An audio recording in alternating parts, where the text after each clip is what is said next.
Bardıq мәселені тартынбай bir şekilde айтыңыздар.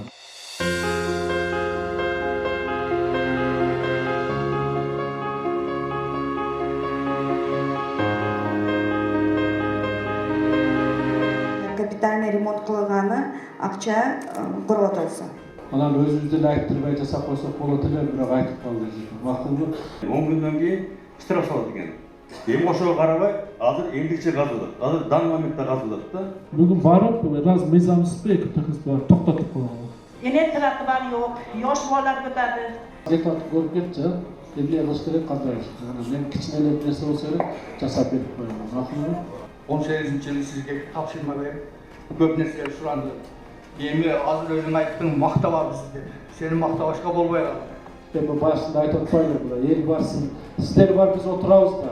Силердин эсебиңерден отурабыз жетекчи болот. 3 сталга заказ болганда ошол ачып чыгып, аны эми сталга коюлган жок. Бизде бар да азыр, запас бар. Коюп берет, макул го. И пустить автобусы, и сделать автобусные остановки. Автобус жүргүзүп, остановка керек деп мына бир эмелерди карап, остановка жасатып берели деп. Макулбу? Gaz yok uylarında. Барып көрүп чечилбей, ошону айткыла, анан барып көрүп коюп чечилбей, 50 жыл келгенде дагы былтыр көрөм деп кеткенсиңер, ошончо жок деген болбош керек да. Үйün ustasını bokasan деп тугуп өлген баланы отегине дагы. Адам өлтүргөндөн ал мыйзам чегинде жооп бериш керек. Макул, буну мен катуу оор тийсе дагы айтышым керек да. Мы уже 2 года просим лежачего полицейского около детского сада. Лежачий полицейский дейт да, Гүлкараев. Аны жасап берип коюлду, мектептин жанына болсо макулбу? Биз өзүбүз жаман айтабы, катуу айтабызбы, бардык нерсени чогулушта ачык айкын айтыңыздар, маселе болуп турбу? Бардыгын ачык айтсаңыздар, биз дагы ошол нерсени билебиз, дайым көкүрөгүбүздө болот да ошол нерсе. Анан бири-бирибизди мактап кете берсек, анан болбой калат. Ошон үчүн бардык маселени тартынбай bir şekilde айтыңыздар. Макулбу? 2 саат убакыт сиздерге бөлөбүз. Чоң рахмат. Мына аябай сонун немеде залда отурабыз да, биз мектепти курганга өткөн жыл, 30 жыл болду. И мына залдын түшүнү карасаңыздар, вот потолоку аябай коркунучтуу да. Балдарыбызга коркпобуз да. Мына түшүп кетсе, бир неме болсо, мектепте ушул жерге жардам керек да, мектепке. Мындай мероприятиялар болот, балдарыбыз кирет, ушуга биринчи ушул залда отурабыз, ушул аймакта бир неме мероприятиялар болот, ушуну көрүлсө, именно капитальный ремонт кылганы акча курготолсо.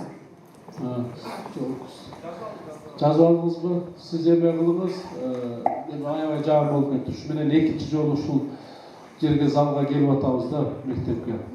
Анан өзүбүздөн айттырбай жасап койсок болот эле, бирок айтып калды. Макулбу? Наркы жылкыга карап берели. Эмесин болуп турбу? Биз ремонтун карап бизге жасаткан кайма. Быйылкыга мүмкүнчүлүк жок экен, болуп турбу? Наркыны 20 бюджетине киргизип жасап берели. Макулбу? Sonun bulur, yerine kresolar bulsun.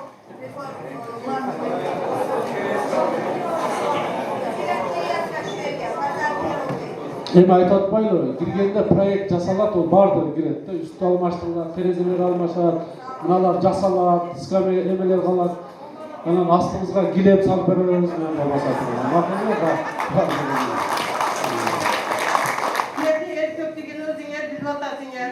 Bar jokta kanalizasyon oldu. Anan üçüncü sırovun suğumuz taza degen menen klor juda köp.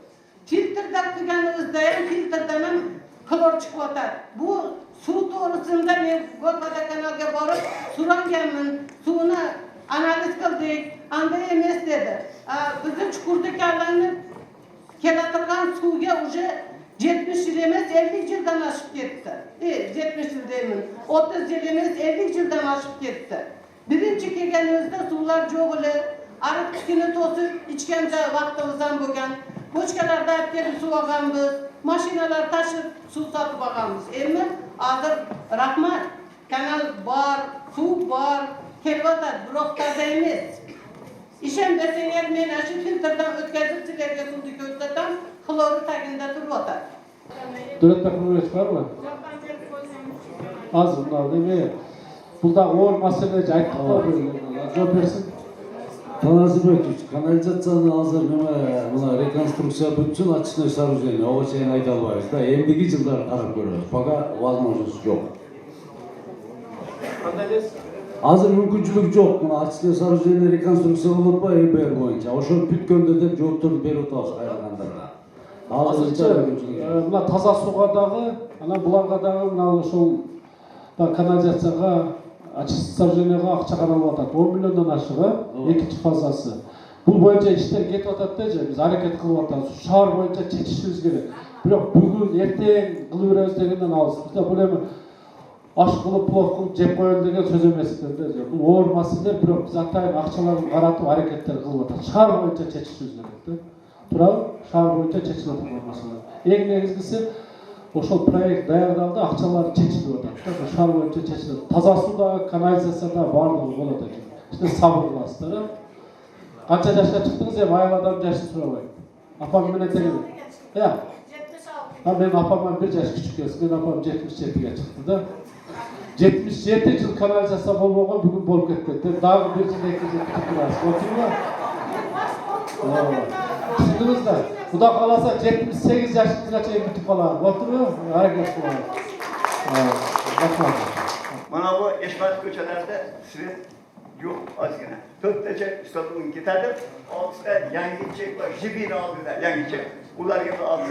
10 da beton üstadlar olsa şöylerin yağ kopaları. Keçesi, bana çıkamıyor yürüyordu, el yürüyordu. Köçelerde altma, svet yapıktır. Rahmat degenlerge, el üç hizmet degenler var. Rahmat. Arkadaşlar.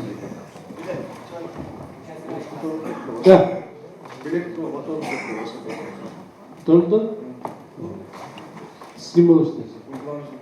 Kıvamcılar? Ben aytıp bereydim, onun stolga bolsa alıp bereydim. Oturmayalım, hazır bar beken, çok beken karaydı.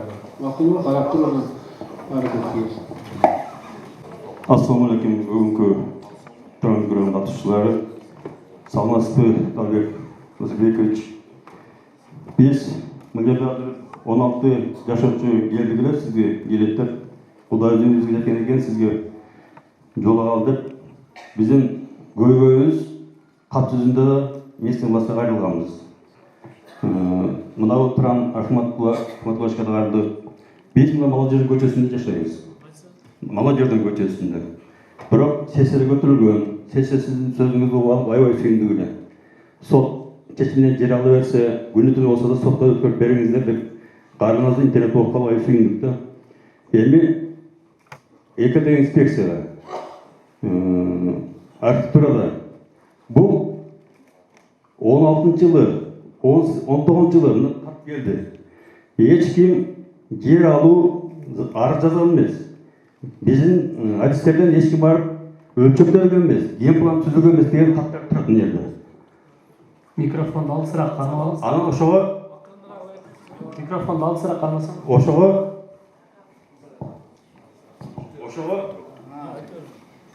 экология инспекция запрет коюп келген. Токтоткула предписание жазылган, штраф бумагасы төлөнүп болуш керек. Булар милдетти 10 күн күтүп өткөндө предписание жазылгандан кийин 10 күндөн кийин штраф салат экен. Эми ошого карабай, азыр эмдикче казылат. Азыр дан моментте казылат да.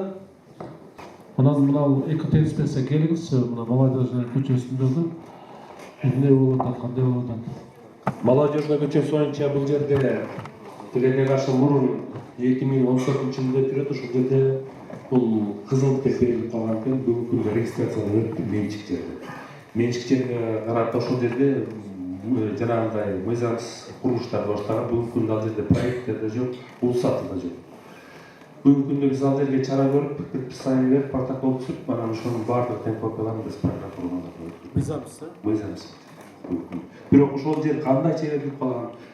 Мурун берилип калыптыр, азыр бүгүнкү күндө ошо коргоо органдарына тайып көрүп берип, ал жер тендерилип, анан чыккандан кийин жооп беребиз. Мына туугандар мындай да көрүп атасыздар го.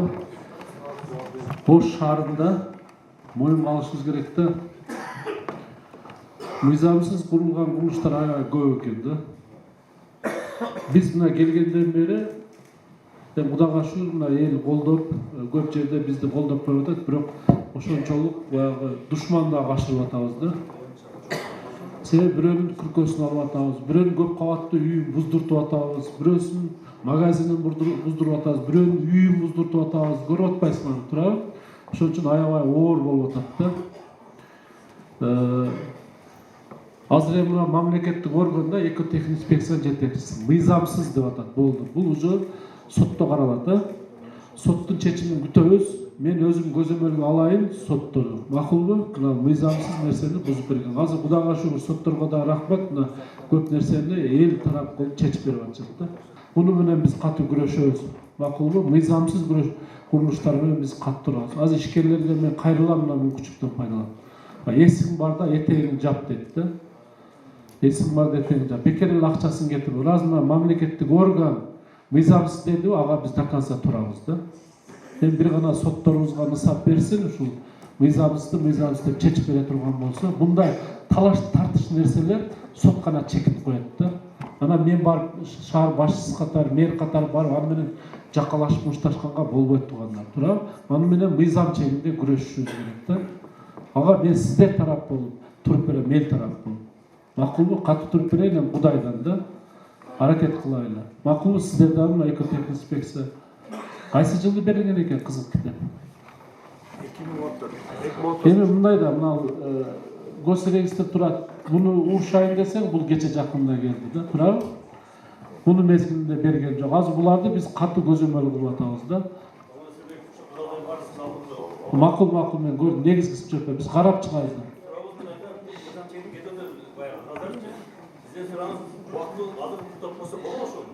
Азыр сотто каралып атабы? Азыр прокуратура органдарына көрөт. Азыр мына Финполициянын жетекчиси турат, Айбек мырза. Мен айтып атам, бул да карап, мен прокурорго да барып сүйлөшөйүн. Эгер өзү мындай да, турсаңыз, атыңыз ким? Мындай талашта иш козголгондон кийин, прокуратурага өткөндөн кийин сот автоматически токтотуш керек, анычы убактылуу. Соттун жыйынтыгына чыкканча чейин ал курбай туруш керек да. Биз эми мына азыр уктум мен, кагаздарды бердиңиз. Алтынбек, түшүндүң да, мына барып биз көзөмөлдө болуп. Токтотуп турайлы, анан соттун чөйрөгүн алайлы. Түшүнүңөр да, бүгүн барып, раз мыйзамсызбы, экотехник барып токтотуп койгула. Макулбу? Эгер тиешелүү мамлекеттик органдар болсо, кошуп берейин. Барып токтотуп койгула. Эми аябай оор болуп атат мындай нерселер, туура түшүнүп кабыл алгыла. Мына мен азыр жазып алдым, бул боюнча катуу турабыз. Эми силер дагы мындай белди бекем болуңуздар да. Макулбу? Өзү строительный, ошо көчөдө бүт строительный жашайбыз. Ошончо бензинде отурабыз. Мүмкүн эмес депчи. Тура эле, строительдүүбү, жөнөкөй элби бардыгы мыйзам чегинде болуш керек да, туурабы? Bizim ona köçemiz yolda boyu, katta köçe. Elektrik var yok, yoş bolalar götürdü. Biz ma bolalarga dezlerimiz meka çıkar, yani ona 3 köçeden atılады. Naryodan kelgan mashina shunaqa tez keladi, alkon bilan yosh 1-2 marta bolalarni ham urib oldi deyaptilar. Mana 25 shoferlar tez kelib, yo'ldan mashina kelib qolib. Enakiga mana latogimiz bor bizniki. Mana Karalov ko'chada katta yo'lda. Haligi latovda yo'lini endi mashina nima yo'l qilganda o'zimiz bir-biriga tayvan qilib, bolalar ulab qo'ygan edi, haligi nima suvarka qilib. Endi yog'ingarchilik ko'p bo'lib, haligi latov ontarish holatda. Mana bizga hozir 2 marta 3 marta damkom almashdi. Damkomlar hammasi biladi. MCSga ham yozganmiz biz. Men o'zim borganman. Kelib nima sizlarni o'zingizlarni ekan, ayib suv qo'ygansizlar dedi. Biz suvda qayerdan qo'yamiz? Yomg'ir yoqsa bo'lar ekanda. Ashuni borib o'zingizlar bir ko'rib shunidir. Chechib bering, iltimos. Altını az getib ko'rib ketdi. Emne qilish kerak, qanday ish. Men kichkina narsa bo'lsa kerak, jasab berib qo'yaman. Ma'qulmi? O'treje jasab beraylar. Ma'qulmi? Hozir bizning bolalar borsin. Aymaktaki restoran çoğuluştan keyin barıp turadi, jasab beraylar. O'tirmi? Ana qalib qolmasin altında. O'tirmi? Akça gerek olsa bereylik, çeçip bereylik. Mayda çürüyor nerse jasay bereylik. Qo'ldan kelgan nerse jasaylik. Ma'qulmi? Jasabın jalmanç. Jasab bereriz canım, ma'qul. Buntur şu yerde oturup 16. avgusta 18. yılı sizge tapşırma verip köp nerseler surandı. Emi azır özün ayttın maktaba bizde. Senin maktabaşka bolbay kaldı. Tak sebebi oşal aytılgan sözlerimizden vardı 100% atkarıldı. Oşal iki bazardan keyin de ömür boyu 40-50 yıldan beri remonttan olan transformatörümüz oşalda da onda oldu. Анан кейін бір трансформатор сұрадығы тапан, оны биыл қойдыртып бердім. Ел үшін істейді деп ушуну айтат да айналып кетейин. Биздин талабыбыз эле ошол эле сураныч. Ушулардын баардыгын аткарып жакшылап бердиң. Жакшына иштеп атасыңар. Ушундай кылып туруп, ушу жолдон тайбай ушундай кылып туруп иштегиле, айналып кетейин. Мынантип эл менен чогулуп, жөнөкөй, жалпак тил менен карапайым чогулуш өткөрүп, ушу элдин суроо талабын угуп, бизге окшогон элдин эмелерин, көйгөйлөрүн угуп туруп, ушул жерде өзүм жазып, жетекчилеримди алып келип туруп, ушул жерде жаздырып кетип атасың. Мына иштейт деп, мына ушуну айтса болот. Рахмат. Бизге чиренген кишилердин кереги жок койготор. Бизге элге аралашып туруп, элдин көйгөйүн чечип, ел үчүн иштеп берген саң окшогон жөнөкөй кишилер керек бизге. Мына биздин талабыбыз ушунун аттандар. Төлөгөн эке, мына жакшы айттыңыз, рахмат. Жакшы айттыңыз, рахмат. Эми башында айтып атпайлы, мына эл барсын, сиздер бар, биз отурабыз да. Силердин эсебиңерден отурабыз жетекчи болгондон. Ошон үчүн иштегенге келгенбиз, колдон келишинче аракет кылабыз. Кыйратып атабыз, жыргатып атабыз дегенден алыспыз. Ушул баягы айтканда 10 суроо айтылса, ошо жарымынан чечилип турса да бул чоң иш болот турганда.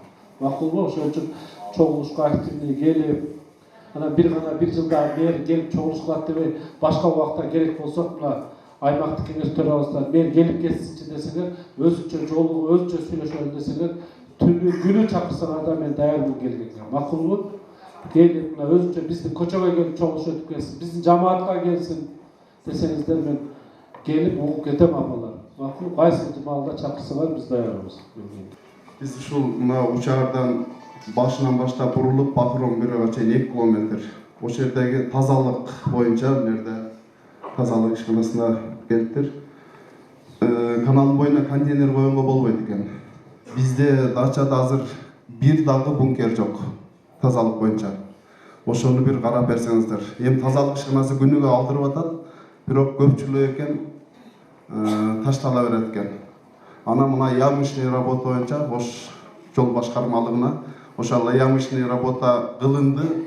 Ошол баш жакта Бакырон бирөөнүн жанында алынбай калып кетти. Ошону да бир көзөмөлдөп койсоңуздар, сураныч. Ошол 2 суроо.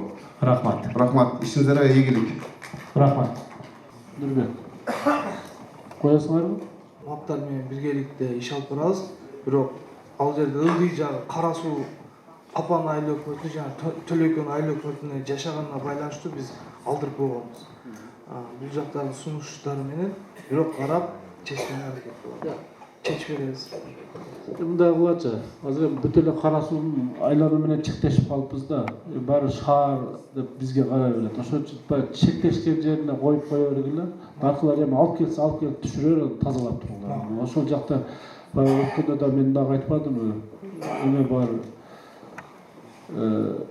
Күнбөз бар, эми адам күндүгө барып турат экен азыр. Көп меймандар келет экен. Турат, шаар чоң болгондон кийин тез баягы өлүм болуп турат, адам көп. Ошон үчүн ал мен өзүм дагы көрүп буларга тапшырма бергенбиз. Макулбу? Билем ал жерди. Анан элге дагычы мындай айтсаңар, ушунчалык кээде карап ыйлагым келет да. Азыр аракет кылып атабыз, шыпырып атабыз, түнү күнү тазалап атабыз, жаңы ящиктерди койдук да. Алып барып туруп ушул ящиктин ичине салбай жанына ыргытып коюп кетип атасыңар да. Эл дагы мындай кичине түшүнгүлө да. Булар дагы адам да. Силер өзүңөрдүн балдарыңар, же болбосо апа, эне, карындаштарыңар шыпырып тазалап атат да ошону. Бир автомат келип, бир машина келип жууп тазалап кетпейт да, адам тазалайт да. Ушу эмне деген мусорлорду апарып, шаардын ортосуна апарып, ящикке салбай көчөгө ыргытасыңар. Үйүбүздө канализацияны алып чыгып, каналга арыкка туташтырып коюп атасызбы. Эмне деген ушунтук? Эмне деген ушунтук? Болбот баягы бул нерселер тууганда. Ошон үчүн тазалыкты ар бир адам өзүбүздөн баштайлы, үйүбүздөн баштайлы. Анан мэрия тазалайт, тазалык ишканасы тазалайт, бирөө келип жууп берет деген токтотуш керек. Үйүңү таза карма, көчөгү таза карма, эшигиңдин алдын таза карма, арыгын таза карма. Ар ким өзүбүздөн баштаса гана тазалык болот. Азыр мына аксакалдар турасыздар, апалар турасыздар, жаштарды кой айланайын, жакшына болгон, таштабагы бул жерге деп, үй бүлөдөн баштайлы. Туурабы? Бардыгын эле таштап койбой, ушуну тарбиялык иштеп жүргүзөлү. Мен аксакалдарга претензия койбойм, мына сиздер бар ушул заман кармалып турат, көп нерсени мына сиздер кой деп атасыздар, бирок дагы жардам бериңиздер. Макулбу? Айтып үй бүлөдөн баштайлы. Ямочный ремонт боюнча азыркы Görөйүнчү бар. Сен дача учасын быйыл жакшы аябай эле до конца алып бардык эле. Кай жерге барып кошо барып көрөйүн. Адан чыккан мусор бар да. Мусор эле. Түшүнүктүү. Болду, түшүнүктүү. Өзүңөр деле чыгып сине иштеп койсо болот. Макулбу, атың ким? Түшүндүң да, анча-мынча жер тазалаңла, караңла. Сооп деле болот, көчө жаткан ташты көтөрүп койсо, көчөдө жаткан мусорду алып койсо, Кудай бардыгына соомчасына турабы булар, Ошон үчүн иш кылып койгула жаштар. Силер максакалдарды угабыз, жаштар деле бизди тепкилеп мусор тазалап койгондай көрсөңөр, анда тура келбейт. Силер иштегилер, отурбу? 3 сталга заказ болганда ошол ачыпчан. Алия сталга коюлган жок.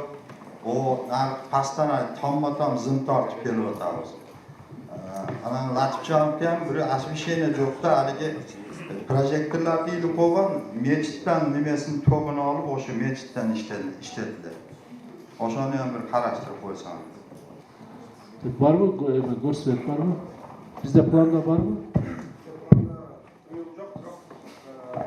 Mынау мүмкіншілікке жараша қарап көрөбүз Bu yılda. Если мүмкіншілік болса, орнаттырып. Biz hem gördüğünüzler de buna Sentralli köçödөгүлөрдү, Ленин Курманжандаткадагыларды bu жаңы асфишенияларды койдук да. Жаңысын койдук, ошол жерден чыккандарды мен бул көрсөтүү жетекчисине айтканмын, мына ошо жаңы конуштарга, кичинекей көчөлөргө бүт койгула деп. Бүт көпчүлүгүн койду, эми дагы эме кылбайт экен, азыр чыгып барып коюп берсин. Макулбу? Бизде бар да азыр, запас бар. Коюп берет. Макул. Ким айтты Латыпчан көчөсүнө? Асфишенияден. Asfişeniye meçitten farklı oşo meçit siletten faydalanıp atат. Эмне кылыш керек? Ошол айтып атпайбы? Карап тартып берет деп. Кандай? Мен чечип берейин деп атпайлыбы анан, эмне деп атам? 7 жыл болсо быйыл чечип берейин деп атабыз. Туурабы? Же да 8 жылга өткөрүп берейинби?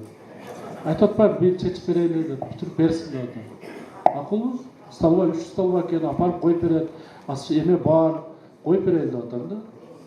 Просьба. У нас очень много маршрутных такси.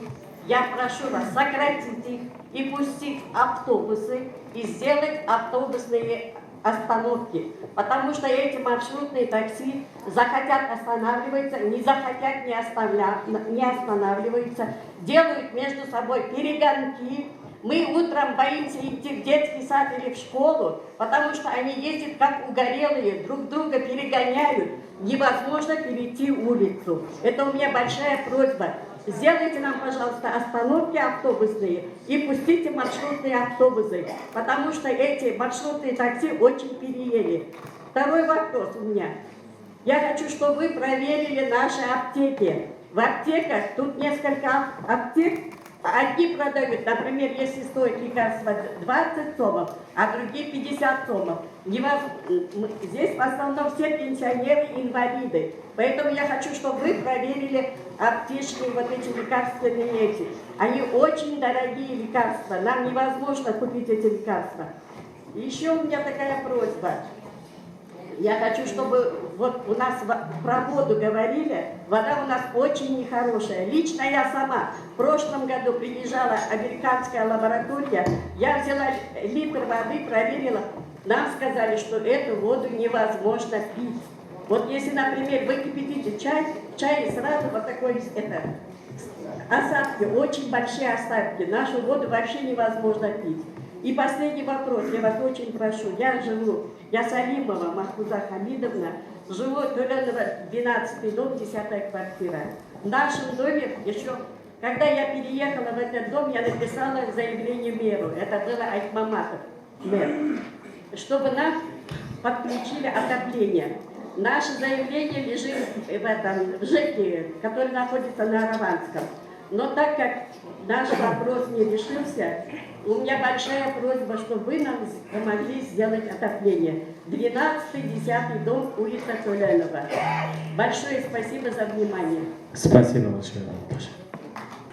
Так, мына остановка автобустар боюнча айтып кетти, биз Остановканы жасатып берели Алтынбек азыр айткан жерге барып туруп остановка. Айтпады, остановка керек деп атат. Автобус жүргүзүп остановка керек деп мына бир жерге карап остановка жасатып берели деп. Макулбу? Акча бар, ошондо берип туруп остановканы жасатып берели. Макул? Аптеканы текшериш керек деп, буну да жазып алдык биз. Ким аптекалар боюнча эмне иш кылып атасың? Булар баары жеке менчик болуп кеткен, булар департаментке мен бүгүн жеткирем ал боюнча. Бирок мына эжеге азыр айтам, биздин поликлиниканын ичинде атай аптека бар, ошол рецепт менен иш кылат. Льготный аксакалдарга, ветерандарга деген аптекабыз бар, ошо аптека поликлиниканын ичинде. Азыр айтып болгон, мына Айбек мырза сизге анда бүт аптекалар боюнча бир рейд кылып бааны карагыла, антимонополия менен бирге. Макулбу?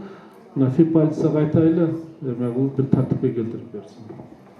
Отопление боюнча 12-чи домдун отоплениеси боюнча. 10-12, бул жакта да 4 үй бар, 6 үй азыр без отопления, ушул зонада. Котельныйга орун жок. 6 үй бар бул жерде, без отопления турган. Төлөнүп көчөсүндө жайгашкан. Бул где-то 92-жылы менчиктешилип кеткен экен, котельныйдын орду. 10 үйдүн астында болчу болгондо дагы. Ошондон ушул 6 үйдө отопление токтогон. Неге сунуш бересиң? Муну мен Беделбай менен сүйлөштүк эле, теплоснабжение менен. Бул Токтогул мектебинин котельныйын усилитет. Десек Беделбай айтат, ал жерден тартпай калат, себеби Токтогул мектеби жок. Жылуу ишканасы барбы? Биз карап көргөн ошол жерде котельныйдын орду мына айткандай действительно менчиктешилип кетти. Азыр ал жакка от казаныбыз жок. Бирок эгер неме кылатын болсо биз бир сыйра карап көрөлү. Мектептин котельныйынан боло турган болсо ошол жерде мощностун чоңойтуп бергенге аракет кылабыз. Отопленияны карап көрөлү, 6 домго тартканга. Макулбу? Биз азыр жетекчиси келип, сиз ким эле орун басарбы? Орун басар. Биздин вице-мэр менен кошо барып, биринчи жетекчиси болуп барып карагалам. Эгер быйылкыга жасап успеть эте турган болсоңор жасап бергиле. Мен чыгып атам, айтам, мен жаман көрүнсөм деле айтайын. Жаштардын бардыгы келечек алдында иштешет, шаарларда иштешет, газ жок үйлөрүндө. Газ киргизгенге айтсаңыз эже, десеңиз эже де мени ушул жака жөнөтүштү. Анан эми ушу бир чакырымдай жолубузду асфальттап берип койсоңуз жакшы болот деп. Мылтыгы жол ушулда убада бердиңиз эле, сиз жерде жазып койдум сизге, бирок ал аттанбай калды. Равшанбекке деле айтып жүрөм, болот деп атат, болуп калар, үмүтүбүз бар. Ишиңизге ийгилик каалайбыз, ошо биздин көчөлөргө, жаңы көчөлөргө да көңүл буруп койсоңуз. Эже менен баягы айтпадымбы, былтыр ушул убада бердим эле бир-эки жерде деп. Тилекке каршы ушул эми баягы акыбалыбызга жараша да. Сиз деле 10 балаңыз болсо, бир балаңызга быйыл машина алып берем, бир балаңызга үй салып берем дешиңиз мүмкүн да. Турабы? Бирөөгө кийим алып берем, куртка алып берем деп, бирок баягы чөнтөгүңүзгө карап иш бүтөт да. Мына мен деле көп шаарда көп иштер жасагым келип атат. Көп иштерди баштагым келип атат. Ушу убакыт аздай сезилип эле тез эле оңдоп койгум келип атат да. Бирок баардыгы эл мүмкүнчүлүккө жараша келе. Ошон үчүн айттым го, баягы Турандагы убада берген нерсе жол боюнча наркы жылкыга биринчи очередке коюп бүтүрүп берейин деп атабыз. Быйыл эми мына чоң жолду баштап алдык да, айттым го, мына 70 миллион деген акчабыз кетти. Ошол наркы жылкыга карап көрөлү. Анан азыр мындай таштар эме болуп калды, буну кайрадан карап чыккыларым эми. Түшүндүңүз да. Эми элдин сөзү менин сөзүм эмес да. Бир нерсе десе укуңар келбейт да. Эл айтып атат, чаңып атат. Түшүргөн шагылы чоң таш аны жүктөп алып кирип кетип атат деп элдин сөзү мына. Элдин астында айтып атат. Грейдер бүгүн жүргүзүп атсыңыз мүмкүн. Эмне үчүн кече жүргүзбөдүңүз? Эмне үчүн ошону убагында жүргүзүп койгон жоксуз? Ошону жүргүзүп эме кылып коюңуз, жасап коюңуз, жакшылап шагыл таштагылагы. Болуп турбу? Трамбовка кылып койгула. Трамбовка. Түшүндүңөр да, бар да бизде техникалар жасап койгон. Мына газ боюнча, Газпромдон келдиби? Ne oldu da? Adresini öğrenelim. Ha. Az adresini yazı aldım. Бар көрүп чечилбей ошону айткыла анан бар көрүп коюп чечилбей анан 50 жыл келгенде дагы былтыр көрөм деп кеткенсиңер ошончо жок деген болбош керек да. Болсо болот, болбосо болбойт дегиле. Кандай план? Бүгүн барып көрүп, эже менен сүйлөшүп, жайын бүтүрөлүк, ошо карап туруп, нема аркылуу чечип беришке аракет кылабыз. Сиз ким болуп иштейсиз? Начальник кызыбызда. Ну карап, эжеге жооп бергиле. Макул, анан бизге дагы письмени берип койгула. Макулбу? Бүтө турган болсо бүтөт, бүтпөсө бүтпөйт эле. Газпром бул мындай башы Россияда отурат, билесиздер да Газпром. Аз буларда бир топ жакшы иштерди кылып атат, көп пландары бар, эми бир чекеден кетип атышат да. Анан аларда дагы азыр комиссия келип бүт текшерүү иштери болуп атат эми. Анан планына киргенби, кирген эмеспи карап коесуңар. Газ тарта турган жерлерибизде аябай. Макул, карап анан жооп бергиле. Nima, men to'g'ri keladimi, kelmaydimi bir so'rab sizlardan so'ranishdi, men nima qildim. Shu yerga kelishim sababi. Bir qo'shnimning bolasi hech kim bulardan xabar olmayapti. Bir qo'shnim bolasi eshitgan bo'lsanglar kerakdir. Maktabda urush bo'lib, bir-biri bilan urushib, shu qizi bolasi bekardan bekar quruq to'ymakka qolib yotibdi. Endi ular borib olib, ularni chaqirib $75,000 bersang, Inga keyin nima qilaman deb sotib oladigan u bolani sotini bo'tirgan bo'lmayapti ekan. Bu militsiyalar qayerga qarayapti bilmaymiz. Bechoralar qoqshab o'tiribdi. Enasi yig'lab o'zini ko'rsanglar xarob eshikda o'tiribdi, martechakka. $75,000 qayerdan oladi? U nimaga kameralarni o'chirib bu bolani haqqoniy tekshirmayapti hech kim. Og'zida ilmi bor bola omad Jarlovatga ham borishgan ekan, juda ota-onalari moqtab, militsiyalar moqtabda o'z og'zida ilmi bor ekan deb. Shu qiz bechora qoqshab o'tiribdi. Suratdoshda uyim bor. Uyimni ustasini boqasan deb tug'ib o'lgan bolani ota-onalari. $75,000 berasan debdi, bersak bolani chiqarasan, bolani umrbod turmada chiritaman debdi. Nimaga shuni hech kim tekshirmayapti? Bularnikiga borib bir so'rab nima qilishsa bo'lmaydimi? Haqqoniy tekshirsa bo'lmaydimi shuni? Ana necha bu bo'yicha mening ma'lumotim bor edi. Boyaqa ikki direktor ishdan ketmedi. Alındı işte. Hem oğur жоғалтып oldu. Bir ata-enenin жалғыз баласы öldü de, adam öldü de bu faktı, jaş bala. Үйленелек мектепте оқыған, біреу чырақтай, 9 класста оқыған баласы öldü de. Bu da faktı, urup öldürüp koydu. Durar sayıp koydu. Ақтанғанда міне $75,000 сұрайбы, $150,000 сұрайбы. Эми бұл мыйзам чегинде каралыш керек да туғандар. Мыйзам каралыш керек. Тоқ өлтіріп қойған жоқ да. Адам өліп атат да туғандар. Турабы бұны ақтағыдай албайм, қарадағыдай албайм. Нарқы бала деле атайла өлтіріп қойбосо керек. Bir нәрсе болса керек. Эми бұны мен эчтеке деп айта албайм да. Bir нәрсе деп айтсам тура эмес туғандар. Ошон үчүн бекер эле акча берип, же болбосо уруш талаштын кереги жок тугандар. Бул тем более улуттар аралык мамилени биз өтө этият кылышыбыз керек. Өтө этият кылышыбыз. Өтө ойлонуп, кылдаттык менен сүйлөшүбүз керек да. Мен сиздерден ошон үчүн суранам. Эгер сот же укук коргоо органдары акча сурап, акча бер, биз мындай же ак же кара деп беребиз десе, алда мен ошо менен күрөшүп берем тугандар. Туурабы? Сот сураса, же болсо милиция сураса, же биз сурасак, же прокурор сураса, ошо укук органдар сурап атат деп ачык айттыңыздар да. Мен ойлойм, бала өлүп аткан, адам өлүп аткан жерден андай болбош керек деп. Ошон үчүн бул өз ара сүйлөшүү жолу менен урушпай, талашпай, акырдык менен сүйлөшкүлө бар. Элчи деп коет, эл жакшылары бар, тура аксакалдар бар. Эми күйүп атат да, алда күйүп атат. Эгер 3-4 баласы болсо дагы деши мүмкүн. Кандай мына кече Садыр Жапаровдун деле бир баласын мотоцикл менен кетип аткан жерде сүзүп өлтүрүп койду. Кечирди го. Ушундай экен эми. Мен бир нерсе деп айтыш өтө оор да. Анан алдыдагы мен билем, что Россиядан апасы учуп келди, туурабы? Жалгыз эне экен да. Эме жалгыз баласы экен. Орда жоготу. Ошон үчүн эже мындай сүйлөгөндө этият кылып сүйлөп, лучше ошолор менен эми бар убакыт баягындай да кандай десем, убакыт дарылайт дегендей да, мезгилчине өтүш керек. Анан баягы көк сөз сууп, анан бир нысап берет да эже.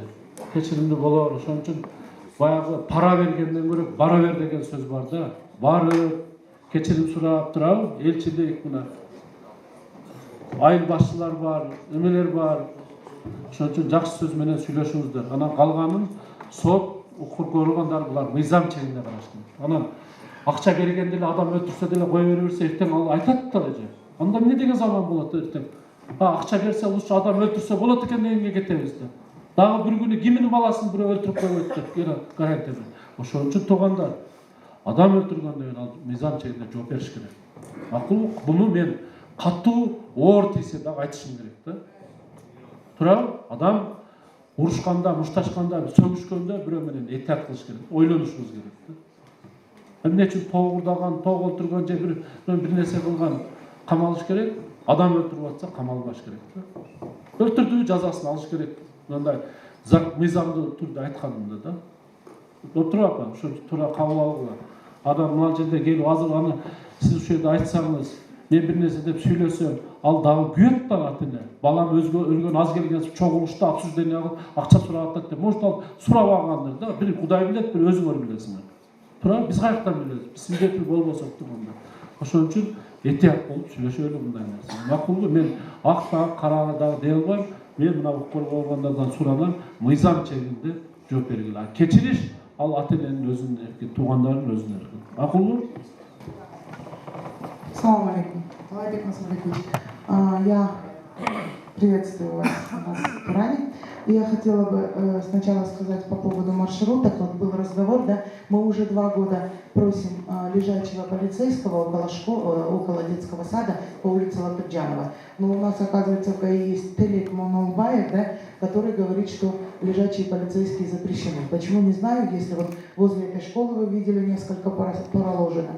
Да, вот я два лежачего полицейского, потому что действительно маршрутки едут на перегонки, а у нас там дети, да, не могут выбежать.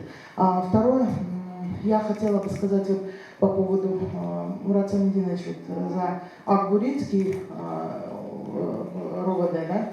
Спасибо, ребята работают, в любой момент можно позвонить, они на прямой связи, но очень хотелось бы, чтобы участковых у нас поменяли. Потому что их же можно ротировать наконец. Они по несколько лет работают, и уже они до такой степени срослись, я не знаю, что тут происходит, но их уже в конце концов нужно менять, я считаю. Ротацию надо делать. Потом еще один большой вопрос. У нас по улице Ворошилова житель начал в доме строить антенну, касающуюся мегакома. Да? Мы с Равшаном несколько раз поднимали этот вопрос. Антенна достроена, ее не демонтировали. Но в эксплуатацию не дали. Но жители улицы Ворошилова были очень против, потому что хозяин дома без согласия соседей, без согласия, он в аренду отдал свой дом. Там платят хорошие деньги, наверное, но о вреде жителей нужно тоже подумать. Вот эти вот моменты хотелось бы учесть. Талабек Насырбекович, еще, пользуясь случаем, хочу сказать, в прошлом году, когда вас назначили через Facebook, я писала вам письмо. Я на самом деле сомневалась в вашем назначении и спрашивала у вас напрямую, зачем вы пришли, да, всего на 1,5 года. За этот год вашей работы я увидела, что сделано, я вижу, что делается, и я вот среди своих же сограждан хочу принести вам извинения за сомнения. Я надеюсь, что дальше работа будет плодотворная, ну а мы, конечно, вас поддержим. Спасибо. Азыркы аягынан баштайын. Лежачий полицейский дейт, Гүлкараев. Аны жасап берип коюлду, мектептин жанына болсо макулбу, жасап берип коюлган. Мына участковойду Мурасов чыкканда алар алмаштырасызбы? Карагыла жакшы иштеген участковой болсо, жакшы жерге жылдырып, анан иштеп атып, ушунча жыл иштетип туруп, анан иштей албадым деп уруш пайдабай, жакшы жерге көтөрбөйт. Көп иштеди деп атат. Макул сизбе?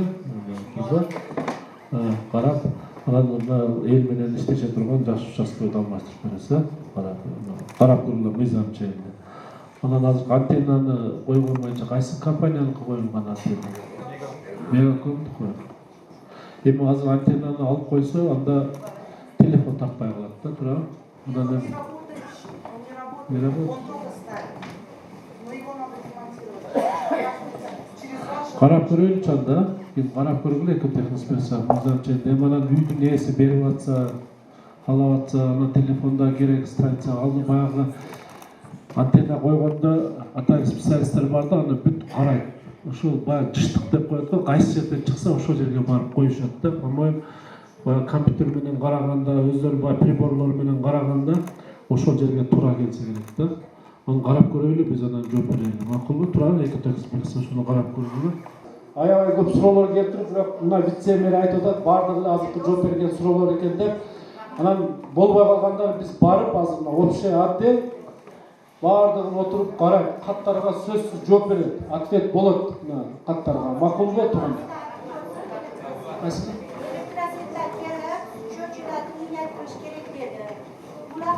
Жооп берип койсуңар эми. Хорошо. Азыр айтып кой. Электросеттердин мөөнөтү бар. Однофазный счёттер 8 жылга чейин. Анын эскилиги жетип, мөөнөтү жетсе, аны биз өз ишкана алмаштырабыз. Анын 3 фазаныкы 4 жыл мөөнөтү. Акчасы канча? Акчасы мөөнөт жеткенде 211 сом устурак турат, аны биз алмаштырабыз. 200 сом экен. 211 сом мөөнөтү. 211 сом экен мөөнөтү жеткенде. 2000 бербегиле. Ким 2000 сураса, сразу кат жазгыла. Азыр элде эле үйрөнүп калдыңар го, сразу интернетке чыгарып чыгарып. Макулбу?